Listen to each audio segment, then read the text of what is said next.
Então vamos fechar os nossos olhos e vamos orar? Senhor, nós vamos abrir a Tua palavra agora e meditarmos num pequeno trecho e desejamos muito escutar Tua voz. Desejamos muito que o Senhor dê uma palavra para cada um dessas pessoas que estarão sendo investidas e também para cada um de nós que estamos aqui participando dessa cerimônia. Nosso coração está aberto neste momento. Fala o que o Senhor quiser. Em nome de Jesus, amém. Tem um texto que é muito conhecido por todos nós, Paulo, na carta aos Romanos, no capítulo 8, no verso 28, ele escreveu um texto que certamente você sabe de cor. Mas eu vou falar e você repete, combinado? Eu falo um trecho do texto, você repete e assim sucessivamente. Porque todas as coisas... vamos repetir igual gente viva, vamos lá?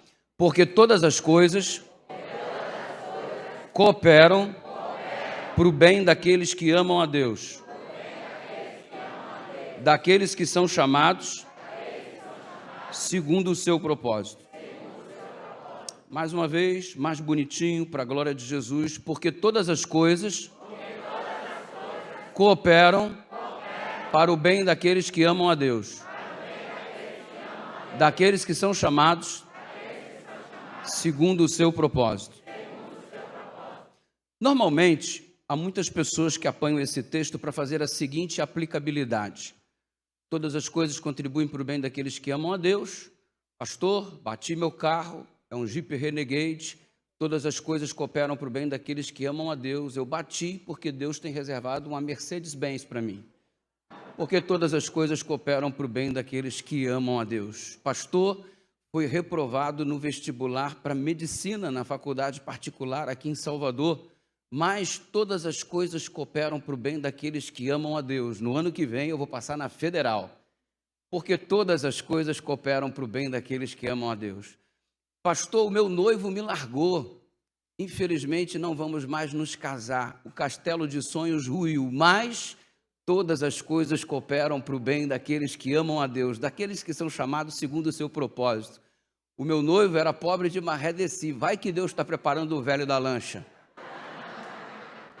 Porque todas as coisas cooperam para o bem daqueles que amam a Deus, daqueles que são chamados segundo o seu propósito. Ei, você está fazendo a aplicação desse texto errado, meu lindo. Deus não criou esse texto bíblico para chegar até o teu coração nessa tarde, para você acreditar sob esta perspectiva. Pastor, qual que é a perspectiva então? Todas as coisas cooperam para o bem daqueles que amam a Deus, daqueles que são chamados segundo o seu propósito. O primeiro passo é saber se você está vivendo no propósito de Deus. E eu já começo essa meditação te fazendo essa pergunta em nome de Jesus. Você vive neste momento de acordo com o propósito de Deus para a sua vida? Se sim, todas as coisas cooperam para o bem daqueles que amam a Deus, daqueles que são chamados segundo o seu propósito. Então a pergunta primeira é, você vive de acordo com o propósito de Deus? Agora, olha só, é muita pretensão da tua parte acreditar que tudo que acontece no universo se move para o teu bem-estar, para o teu conforto, para a tua segurança. Todas as coisas cooperam para o bem daqueles que amam a Deus. Então, tudo está acontecendo para que eu tenha conforto, para que eu tenha um carro melhor, para que eu tenha uma casa melhor, para que eu tenha um casamento feliz, para que eu tenha a viagem dos meus sonhos, as férias que eu sempre sonhei, sempre imaginei. Todas as coisas estão acontecendo para o meu bem, porque eu sou o eixo no qual o mundo roda ao meu redor. Eu sou top. Pô, baixa a bola, irmão. Não é isso que o texto bíblico está dizendo, não? Todas as coisas cooperam para o bem daqueles que amam a Deus, daqueles que são chamados segundo o seu propósito. Agora, qual é o propósito?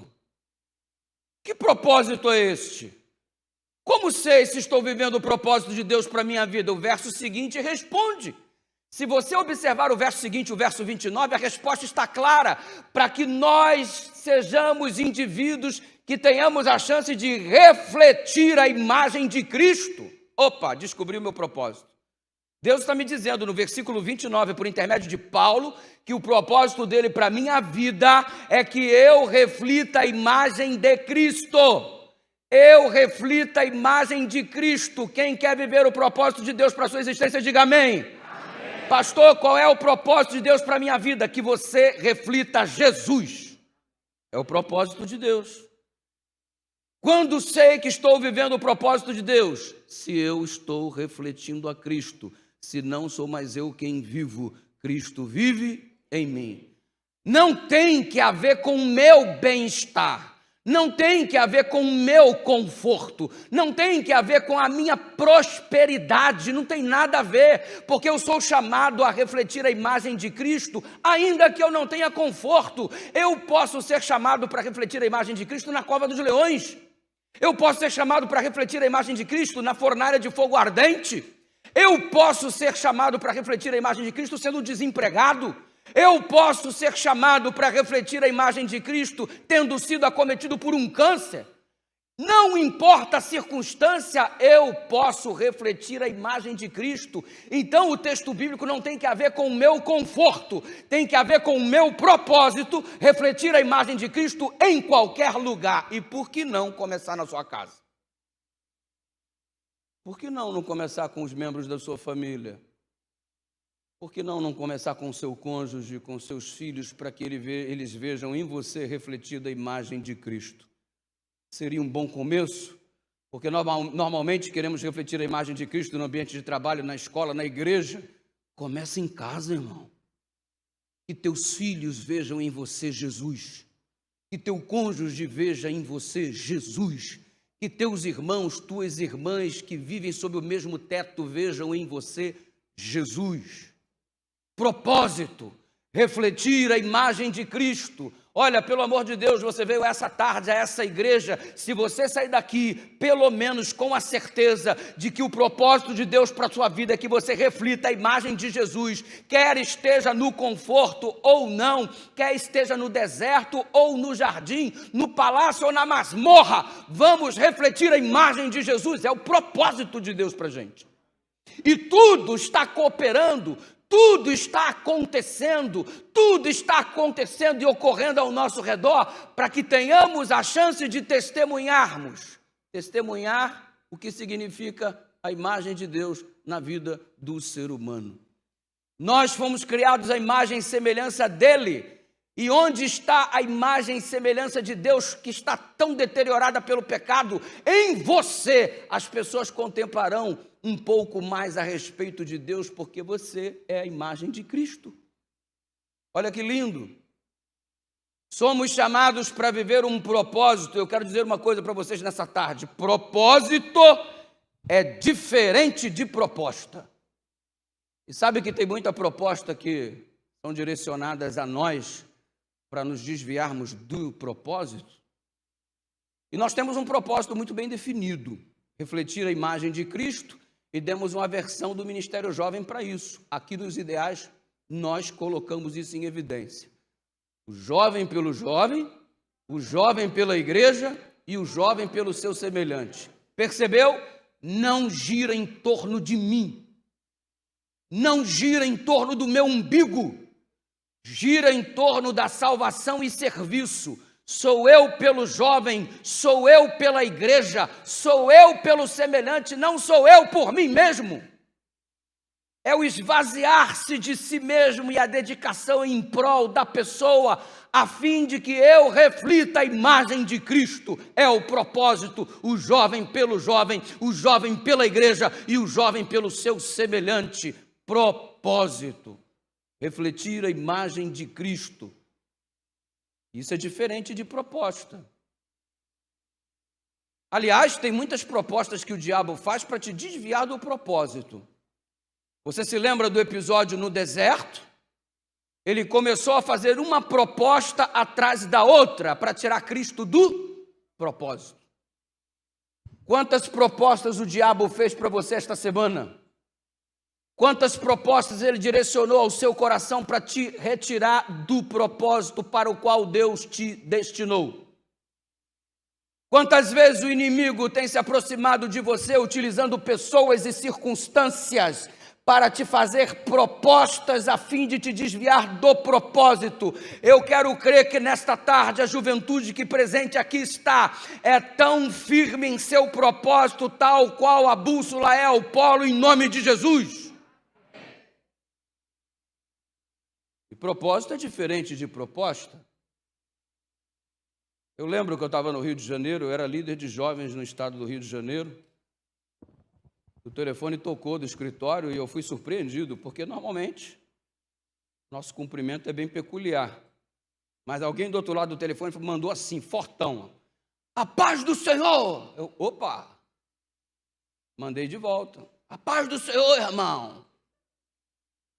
Já vi que não é adventista, porque o adventista normalmente deveria mandar um maranata, né?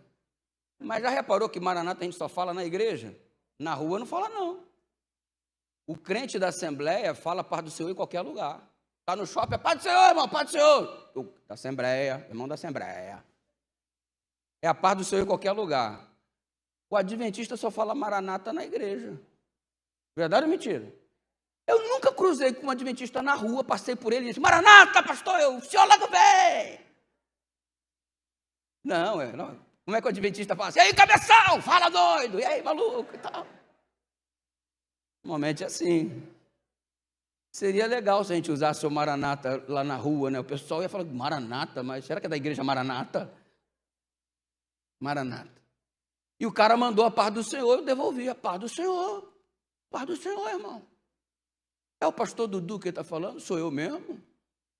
Pastor Dudu, eu sou pastor presidente da Assembleia de Deus do estado do Pará. A paz do Senhor. Pastor, eu quero que o senhor venha pregar na minha igreja. Eu acompanho o seu ministério no YouTube. Que legal, pastor.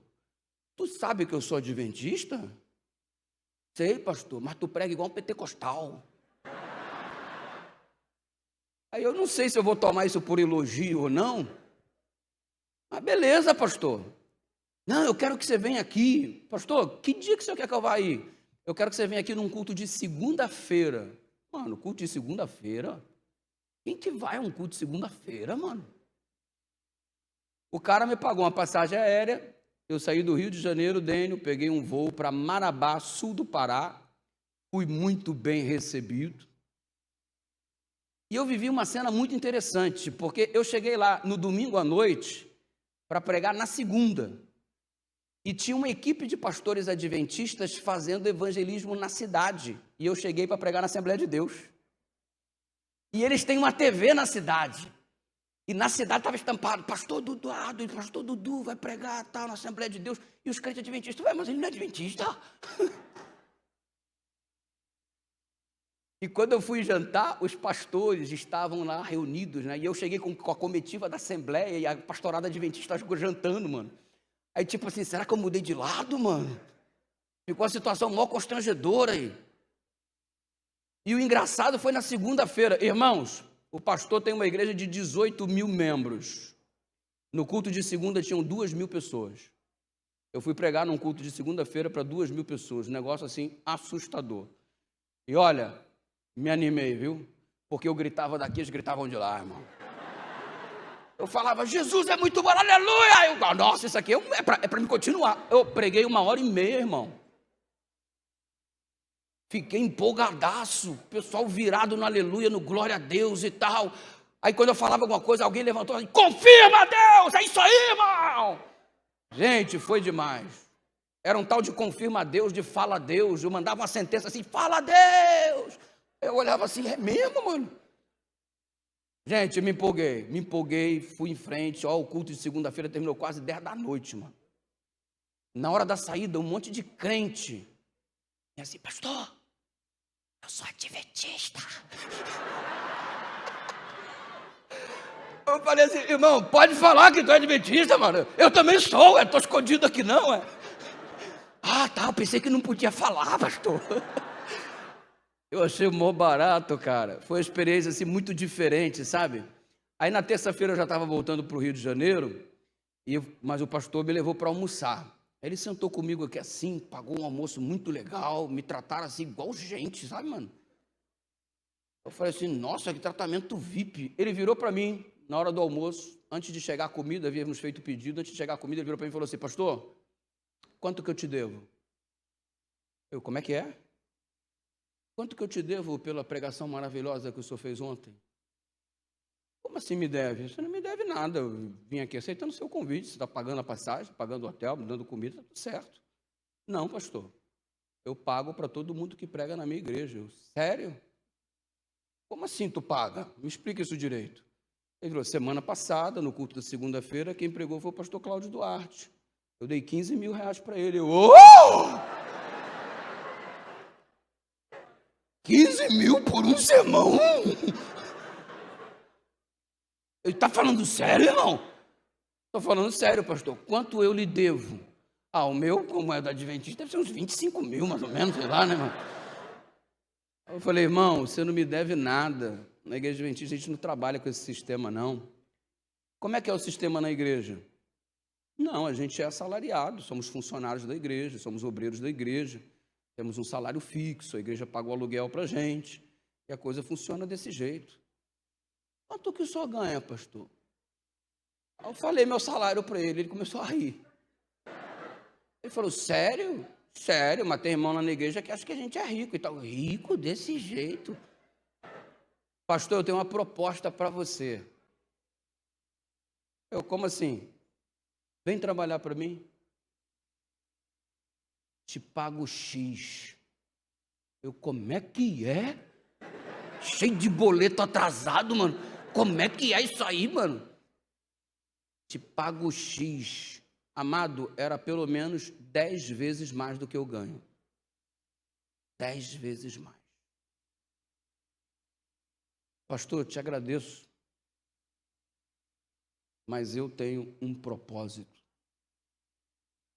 Quem tem propósito não fica correndo atrás de proposta. Ei, quando que você vai entender que Deus tem um propósito para você? Para de ficar abraçando as propostas que o inimigo neste mundo cria para te seduzir, te desviando do propósito. Querido líder, vocês serão atacados pelo inimigo para que ele retire vocês do propósito para o qual Deus os destinou. Não aceite as propostas que ele irá fazer para te tirar do propósito. O propósito de Deus é maior do que qualquer proposta. Quando você olha para o cenário bíblico, todo aquele que se desviou do propósito para viver uma proposta infame, fez da sua vida um inferno. Olha o que você já criou em termos de condições ruins na sua vida, porque um dia você saiu do propósito de Deus para abraçar uma proposta qualquer. Um dia você se distanciou da vontade de Deus para poder abraçar uma proposta que o maligno te fez. E dia após dia, ele sempre te direciona uma proposta para te desviar do propósito. E se eu for viver em função de propostas, já imaginou que indivíduo volátil eu vou ser? Porque hoje tem uma proposta X, aí eu vou para cá. Aí amanhã tem a proposta Y, eu vou para cá. Aí amanhã tem a proposta Z, eu vou para lá. Já imaginou se os nossos relacionamentos fossem pautados assim? A minha esposa me fez uma proposta um dia, se tornou minha esposa. Daqui a pouco vem uma outra mulher que é de repente mais bonita, embora não exista. Aí faça outra proposta, aí eu aceito. Aí daqui a pouco, e você, minha filha? Eu tô aqui com o moreninho e tal, ele me fez uma proposta. Aí vem o lourinho, me fez uma proposta. Aí vem o ruivo, me fez uma proposta. Aí vem o velho da lancha, me faz outra proposta. Onde é que você vai parar, meu filho? Que pessoa mais sem estrutura é você? Nós não vivemos em função de propostas. Nós vivemos em função do propósito que o Senhor definiu para a nossa vida em nome de Jesus. Amém. E quem está aqui nessa tarde para viver o propósito de Deus, diga amém. Amém. Diga aleluia. Aleluia. Diga glória a Deus. Glória a Deus. Por isso que eu não fui para a Assembleia, vocês sabem falar também. Amém.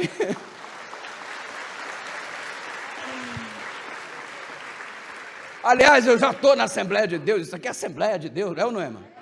Eu sou o pastor Eduardo Batista, adventista, que prega na Assembleia de Deus, dando testemunho de Jeová para toda a Igreja Universal, dizendo que Deus é amor. Glória a Jesus.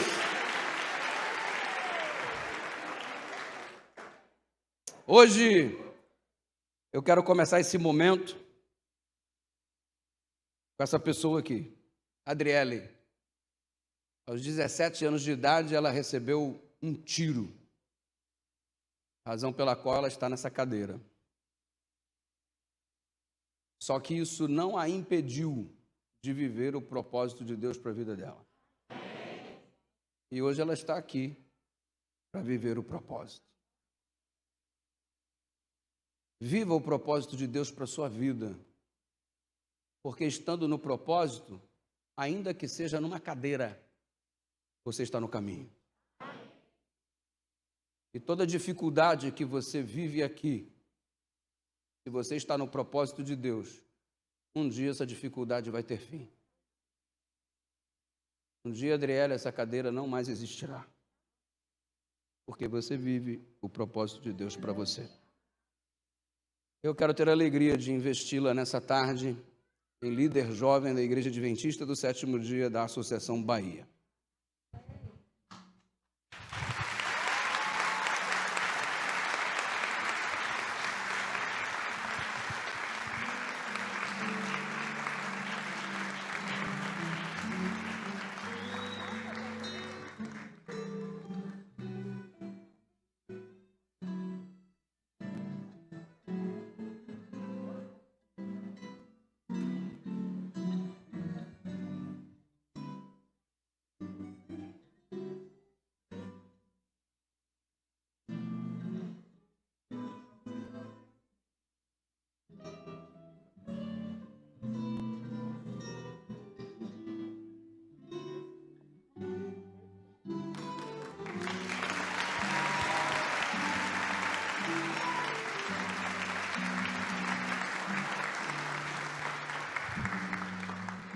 Vivam o propósito de Deus para a vida de vocês, jovem pelo jovem, jovem pela igreja e o jovem pelo semelhante. Vocês têm autorização neste momento para serem investidos em nome de Jesus.